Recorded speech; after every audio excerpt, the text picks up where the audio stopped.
Mike McCarthy, former Packers head coach, was saying the same thing about our buddy Brett Goode. How like pre-inning game, Brett, was he giving you lavish love on news stations, on sports talk radio, doing interviews with Brent? Was that all you heard from Mike McCarthy? How good Brett Goode was going to be, how much of an asset he was going to be for the team?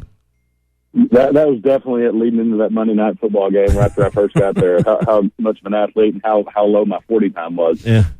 What was your 40 time, by the way? My official 40 was 4.87. Okay. That's faster than me and Tommy, so that works.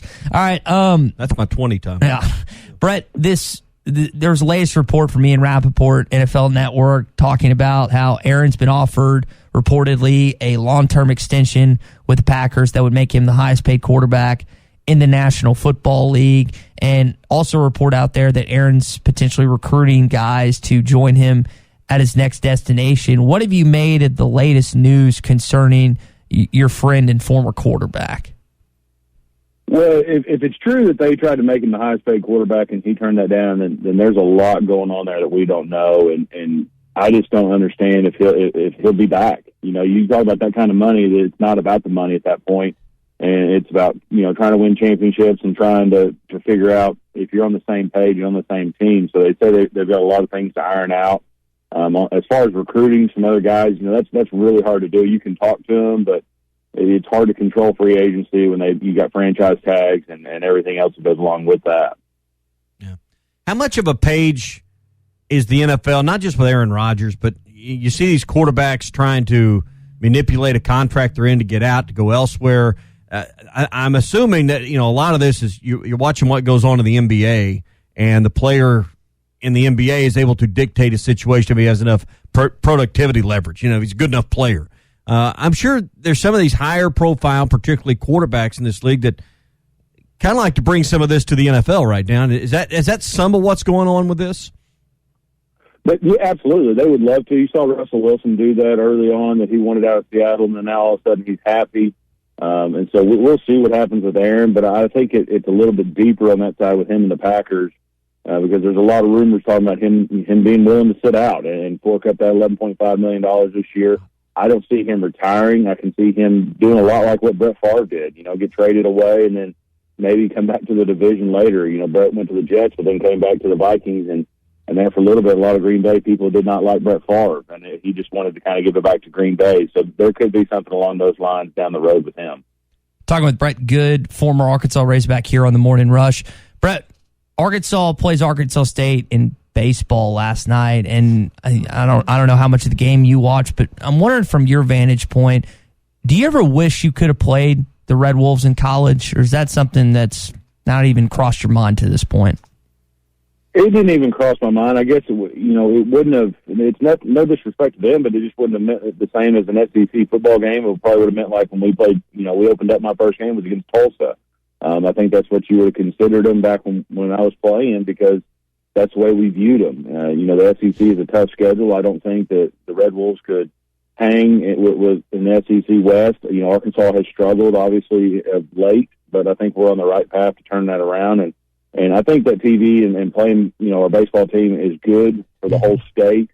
But as the state grows, you know, Arkansas can just continue to take that step forward and be head and shoulders above them. Brett, a guy that hung around the SEC in two schools, Florida and Arkansas, Felipe Franks, now with the Atlanta Falcons. I know you heard our comments coming in about what Coach London said about Felipe. What does he have to do as a backup quarterback to just get as ready as possible, just in case Matt goes down or he's traded or he's put in a situation where he has to play? Brett, from your perspective, what does Felipe have to do to get the most ready he can be for his first NFL game? Well, he's just got to stay humble and stay hungry. He's got to get in the film room, and he's got to make it, you know, he's got a lot of catching up to do with film study in the NFL. He's got to try and learn from Matt Ryan. Matt Ryan's a great quarterback to learn from. He's been in a lot of situations, and when Felipe has that opportunity, he's got to take advantage of it. It's not hit or miss, and he's out of it. If you look back to Aaron when he came in against the Cowboys when Brett Favre was still there, you know, a lot of people were saying that Packers are going to struggle with Aaron Rodgers at quarterback. Well, you know, you have some opportunities you can see over the years. But, there's nothing wrong with being a backup quarterback either. There's a lot of guys that play 10 years and make $2 to $5 million as a backup quarterback. Yeah. So he's got an opportunity to have an NFL career and have a long career if he stays humble and stays ready, mentally and physically with film study. And, you look at Ryan Fitzpatrick, how many teams he's bounced around to. So as long as you're a good locker room guy and you can perform when you need to, he'll be okay. I'm assuming rookie mini camps are either underway or will be soon in most places. But when you look at what's ahead for particularly like an undrafted free agent like Felipe or Rakeem Boyd, you've got fewer preseason games, more regular season games this year. For someone that's not a high draft choice, what do you have to do in these rookie mini camps when camp opens with the full roster later this summer? You got to prove it in practice. I know that's nothing new, but there's not as many opportunities in games and preseason games this year to earn your way onto the roster. You're exactly right. There's a lot of guys year in and year out that earned a roster spot in that fourth preseason game. Yeah. The veterans aren't playing, and that's where they did it. And they earned it on special teams and go out there and produce. So now they've got to take advantage of their reps. Right now they're getting all the reps, and when fall camp starts, they're not going to get as many reps. So you've really got to take advantage of it. And the reps that they do get is going to be on the show team and look teams, because you've got to give them a good look. So if you start making movement there, then you're going to get some reps in the big boy game. And so if they can just continue to improve, and we've talked about it, week in and week out, special teams. If you can start on the big four, you can have a big career in the NFL, because they will always need people playing special teams and being able to go out there and produce. So how does that work with a guy like Felipe Franks? I don't recall a lot of quarterbacks, backup or otherwise, being on special teams. So I guess you'd be a holder. I remember, obviously Tony Romo held on special teams. Where do you fit in other than maybe holding for place kicks? Well, from that aspect, that one's hard. Outside of Taysom Hill, you don't have any quarterbacks. Right. Taysom still produces. Right. They tried, obviously Tim Tebow, they tried to put him in there at PP, and that was terrible. So for a guy like Felipe, he's just got to know his role. And that's the issue with special teams. You've got 3 quarterbacks, you've got 7 defensive linemen. So, the limited number on a 53-man roster. So what he's got to do is he's just got to stay right there on the hip, ask a ton of questions, get in the meeting rooms, be early, stay late, watch a ton of film, and be able to produce when he's called out there. That's what he needs to do. So on a quarterback aspect, you're just going out there and being there for your teammates and being a good locker room guy, and you're just kind of waiting your turn. Yeah. You bring up Tim Tebow. I wanted to ask you about him. Obviously, there's some news with a 1-year signing with the Jags. He'll have to make the roster. But how does a guy that hadn't been in the league in close to 10 years, how does he fit into a locker room? And everyone talks about his locker room leadership. Is that even a thing with a player that may not be able to get on the field even as a backup tight end?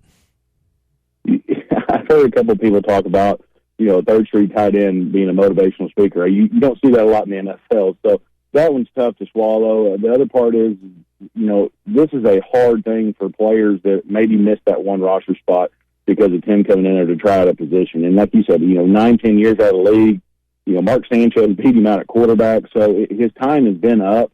I don't see him coming in and being able to produce a whole lot. I don't see him being a special teams guy. For a third-string tight end, he needs to play all 3, covering kickoffs, kickoff return, punt and punt return, and I don't see him being that guy either. So I think this is a publicity stunt. I think it's trying to sell tickets, and it's unfortunate if he takes a roster spot for somebody that's probably more deserving that played tight end in college and actually deserves that spot. Brett, what NFL matchup do you really want to see this fall? We're going to get the schedule release date tonight. Is there one in particular you're just like, man, I cannot wait to watch this season? Well, y'all kind of mentioned, talking about the Cowboys and Buccaneers, you want to see Dak come off and see if the Cowboys are going to be better this year. Hopefully they won't have as many injuries. And they've drafted well and seeing how they are going to be in year 2 under Mike McCarthy. The other interesting game is going to be, the Packers and the Saints. You're not going to have Drew Brees and potentially not having Aaron Rodgers. So that game is going to be drastically different. So I think opening weekend is always fun and exciting. Adding the 17th game this year is going to be exciting. So it's going to be interesting to see how it plays off going into the playoffs, adding an extra team to that, plus the division run. So if Aaron does get moved and you've got new quarterbacks with, across the NFL, it's who's going to kind of come out on top and be the early favorite. But you got to remember, the Steelers started 11-0 last year. Yeah. And they ended up getting beat in the first round of playoffs. So it's a long season. You want to see the teams that are improving week in and week out and kind of dealing with the injuries because they're all going to deal with those. You mentioned Aaron Rodgers. The quarterback question we've also posed this morning, Brett, is what quarterback you'd like to learn under. Felipe is getting to learn and be tutored by Matt Ryan. I don't know how much tutoring is going on, but if you had to pick a quarterback outside of Aaron that you want to play backup to in the National Football League, who would that be? That's a tough one because you talk about Tom, and Tom gets jealous, and there's going to be those quarterbacks that don't want to help at all because they don't want to deal with you. Brett Favre was kind of like that way with Aaron. There was a lot of, bitterness between the two of them at the beginning. Now they're friends. Jimmy Garoppolo you saw him get traded.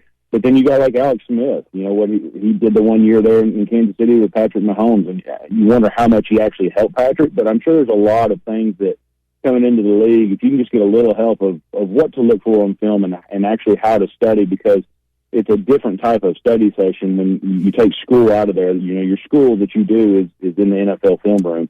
And so if you can get behind a quarterback that has been around, Matt Ryan's a great one to be around. He's watched a ton of film. He's been in a lot of big-time games, and so he's a good one to learn from as well. All right, Brett Goode with us here every Wednesday on the Morning Rush, part of the team at Henderson Phillips Employer Solutions, helping businesses with all kinds of employee benefit and health insurance needs to commercial insurance and other issues within your business. Brett, I was talking with you yesterday, and you said you're really busy right now helping businesses conform with some of the new laws and regulations and getting letters out concerning some new legislation that's passed. Just part of the services you provide your clients. That's right. It's part of the service. We got a new COBRA subsidy that we're having to get out, and we got to get it out fast. So we go beyond every means that we can to get your job taken care of. And on the employee benefits side, we try. What we're seeing right now is a lot of companies trying to retain employees. You can't get people to work, so they're actually having to offer employee benefits to these smaller companies, and that's kind of the trend that's moving right now. And I think it'll be here to last for a little while. Yeah, that's a good point. So if you have a small business with maybe a limited roster of employees, call Brad if you're looking to add a benefits package to help that employee retention. 651-2292. Hey, if you're listening, you say, listen, I'm just average Joe out here, and I need a better deal on car or home insurance or maybe something for a weekend toy. Brett can help you with that as well. I was talking with Brett yesterday about life insurance and a lot of options there as well. 479-651-2292 for Brett Goode with Henderson Phillips Employer Solutions. Enjoy the day. Stay dry and warm out there, I guess. It's supposed to be a lot nicer in May than it is right now. It is. As long as we don't get tornadoes, I'm good. Yeah, there you go. Spoken like a true insurance man. Thank you. All right, Brett Goode, Henderson Phillips Employer Solutions. No insurance man ever wants to see the tornadoes roll through.